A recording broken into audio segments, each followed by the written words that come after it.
El Señor esté con ustedes. Dentro de este proyecto Noé de dar a conocer esas naciones que rodeaban a Israel y que tuvieron alguna relación en su historia de la salvación sobre todo, vamos a acercarnos al mundo de Elam.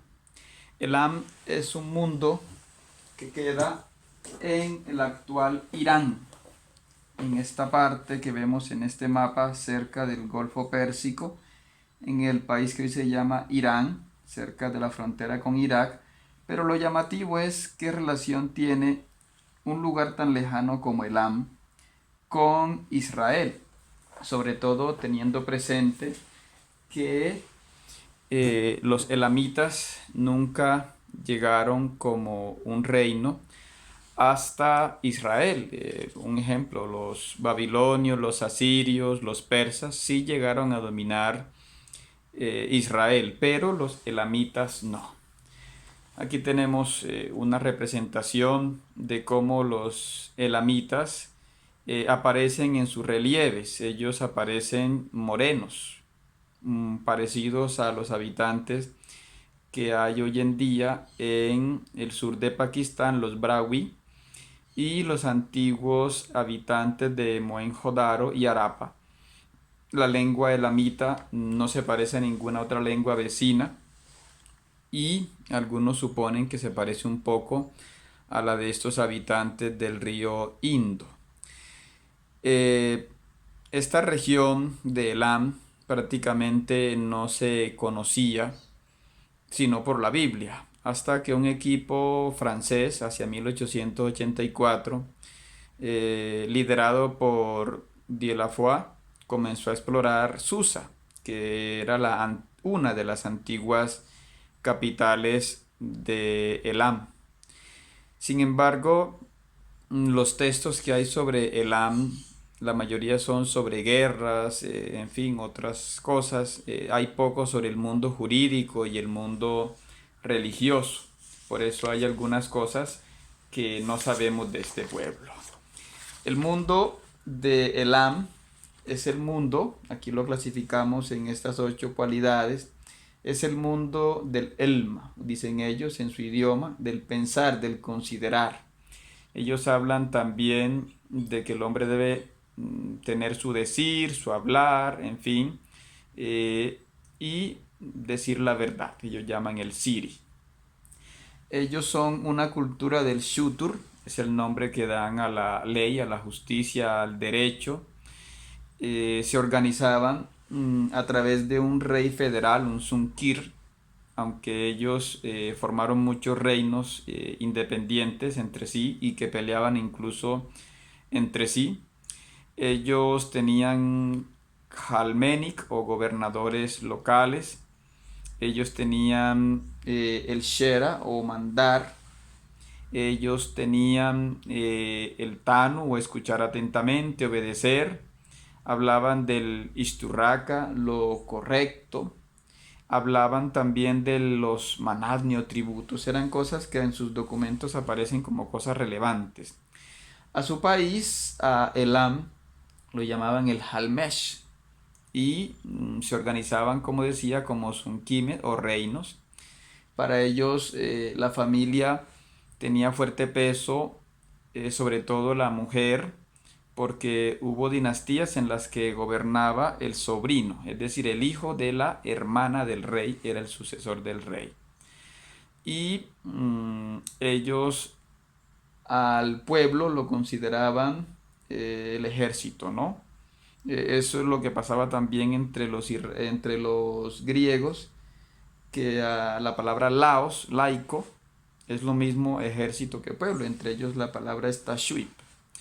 Eran una cultura que veía al ruj u hombre, que podía ser bueno o podía ser malvado, halumar, decían dañino. Para ellos era importante el nombre, ¿no? Por eso en las inscripciones ponían los reyes quién hizo esta inscripción. Ellos tenían una creencia en la otra vida, hacían ofrendas de alimentos y de bebida a los difuntos y se veían a sí mismos como elamitas frente a los dayai de los otros. Eran una cultura del sheisky, del trabajar, del laborar. Hablaban de el hacer, de luda, tenían un comercio con sus vecinos. Un defecto que ellos tenían era una fuerte propiedad privada, un latifundismo. Decían que el murun o tierra debía ser trabajada por los líbar o los siervos. De su literatura, como decimos, sabemos poco, sobre todo la literatura jurídica o religiosa. No sabemos de sus mitos, no sabemos cómo concebían la creación del hombre, no tienen un gran desarrollo de los mitos como los babilonios. Pero ellos tienen una literatura pues un poco escasa. Ellos hablaban del turna o de conocer. Tenían música, sabemos, por las representaciones de cuerda, sobre todo. Hablaban del tal y del tipi, de escribir. Ellos conocieron un tipo de escritura semejante a la de los mesopotámicos, los acadios. En su religión la llamaban el uri o creer. Tenían su shatin o sacerdote, tenían el sillan o templo, pero también otros templos especiales como el kukunum o templo elevado. Tenían unas perirnapira, eran las reglas divinas que ellos decían que debían respetar sobre todo los reyes. Tenían magia, tenían agüeros, hablaban del mal, el mishnaka, y al igual que los mesopotámicos, capturaban imágenes de los dioses y de las estelas de ciudades vecinas. Sobre cómo veían el tiempo, lo vemos, no sabemos mucho de eso, solo sabemos que iniciaban el año nuevo en abril y que al año lo llamaban Beul, ¿sí? Esto lo comparamos un poco con el mundo israelita, pero aún en ello no descubrimos por qué la Biblia le dedica 59 textos a los elamitas. Entrando un poco más, vemos que esta región donde ellos vivían, una región muy calurosa, que incluso hoy los iraníes la consideran su cuna porque es la cultura más antigua, es una cultura que se desarrolló eh, bastante antigua y su escritura está atestiguada durante 2500 años. El primer nombre aparece incluso ya en el 2250 en el Tratado de Naram Sin, que fue un rey acadio. Y la Biblia trae nombres de ellos como Atmata, Agat, Hamán, Kedar Laomer, Sherez, en fin.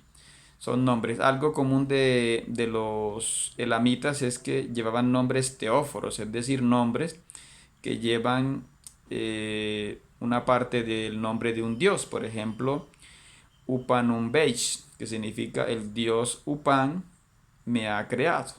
O Libar Masat, que significa el siervo de Mansat. Hay un texto muy importante en esta investigación que hemos encontrado, que es sobre todo el de Ran Zadok, que nos habla de por qué Elam aparece tanto en la Biblia. Ya lo describiremos un poco. Elam es un nombre que significa tierra alta. Ellos preferían llamarle Alatamti, ¿sí? Ellos eran vistos en la Biblia y por sus vecinos como buenos arqueros. Al arco lo llamaban el Bamesh. Eran una tierra donde se conseguían caballos, carros, mulas, lana. Era su forma de comerciar y curiosamente también vendían perros. Es probable que fuera para la cacería. Comerciaban incluso con la India. Y ellos fueron la gran potencia hacia el año 1800 y luego hacia el año 1300, más o menos hacia la época de Abraham. Era una gran potencia que incluso imponía vasallaje a Babilonia y a otros lugares, ¿no? En tiempos, por ejemplo, del rey Salomón, en cambio, era un lugar que estaba debilitado, dividido, que no podía comerciar ni siquiera con la India y por eso el rey Hiram de Tiro le pidió apoyo a Salomón para llegar en su comercio hasta la India. Y otra conexión que tiene con la Biblia es que Asurbanipal, este rey asirio, deportó elamitas a Israel según Esdras 4. Quizá por eso se sugiere que Elam era el hijo mayor de Sem, es decir, el que mandaba a los semitas, aunque sabemos que los elamitas, como digo, no eran semitas, sino que eran gente de color moreno, más parecido a los habitantes de la India. Hay un gran autor que es el profesor Enrique Quintana Cifuentes de la Universidad de Murcia en España, que tiene dos buenas monografías muy extensas sobre la historia de Elam, se llama Historia de Elam, el vecino mesopotámico, y sobre las fuentes sobre la historia de Elam, una excelente monografía. Sobre su religión, como decíamos, no tenemos mucha especificidad porque no tenemos abundantes textos religiosos. No tienen como un panteón, solo se sabe que ellos tenían tres grandes dioses, al menos en la ciudad de Anshan, como era Napirisha, que significa el gran dios, Kiririsha, que significa la gran diosa o la dama de la isla Liyam, en lo que hoy se llama el Cabo de Hormuz, y su hijo Utran, que significa el poderoso. Algo que llama la atención es que en Susa, esta que fue por bastante tiempo la capital de este pueblo elamita, se adoraba un dios que era extranjero, que era Inshushinak, un dios de origen sumerio acadio, y que era el dios del derecho, el dios de la justicia, de los muertos, de los juramentos, y que tenía un festival sobre todo en el mes de Tashritu, que es septiembre-octubre, y esto nos lo explica sobre todo el profesor Enrique Quintana Cifuentes. Sus reyes tenían además adivinos, pero no tenían profetas. Es algo que sí tenían, por ejemplo, los asirios y los babilonios.